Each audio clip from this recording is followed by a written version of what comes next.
Oh,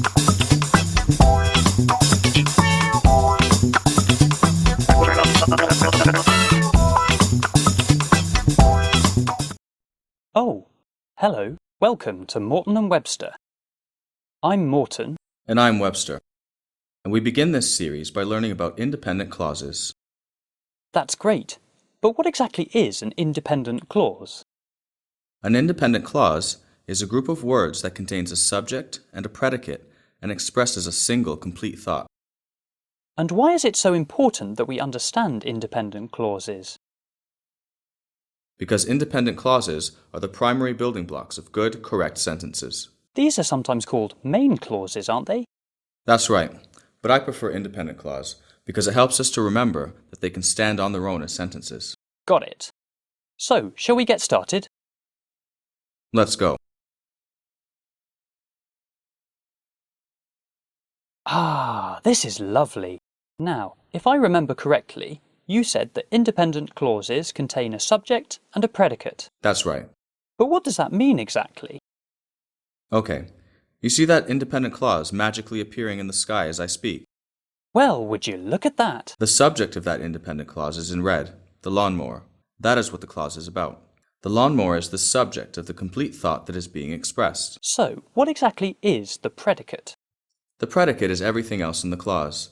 It's the part of the clause that tells us what the subject is or what the subject is doing. The subject is cutting the grass. And am I right in saying that the verb is an important part of the predicate? The verb is the most important part of the predicate. It tells us what the subject is or what the subject is doing. I think we could do with a few more examples. Not a problem. Ah, that's the Eiffel Tower. And here's an independent clause about the Eiffel Tower. What do you think the subject of this clause is? Is it the Eiffel Tower? That's right. And if the subject of this clause is the Eiffel Tower, that means the rest of the clause is the predicate. Absolutely. And the verb? Well, the verb in this clause seems to be is. The Eiffel Tower is in Paris. But I thought verbs were doing words. Verbs can describe what people, places, and things are doing, but they can also describe what they are. I am Webster, and you are Morton. And the Eiffel Tower is in Paris. Exactly. I think I've just about got this.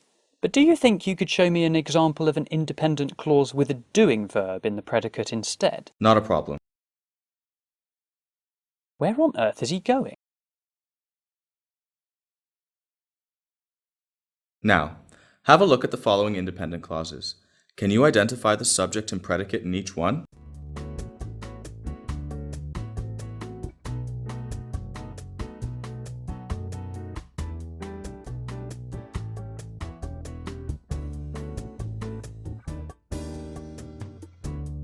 I think we get the point. That's great. Now, let's recap our learning.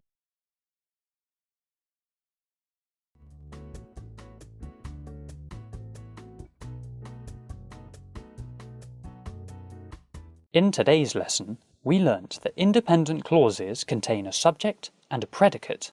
We also learned that the verb is the most important part of the predicate because it tells us what the subject is or what the subject is doing. And we learnt that independent clauses can stand alone as complete sentences. In our next lesson, we will be moving on to simple sentences. See you then. And for more helpful tips and advice, don't forget to subscribe to our channels for regularly updated videos and posts.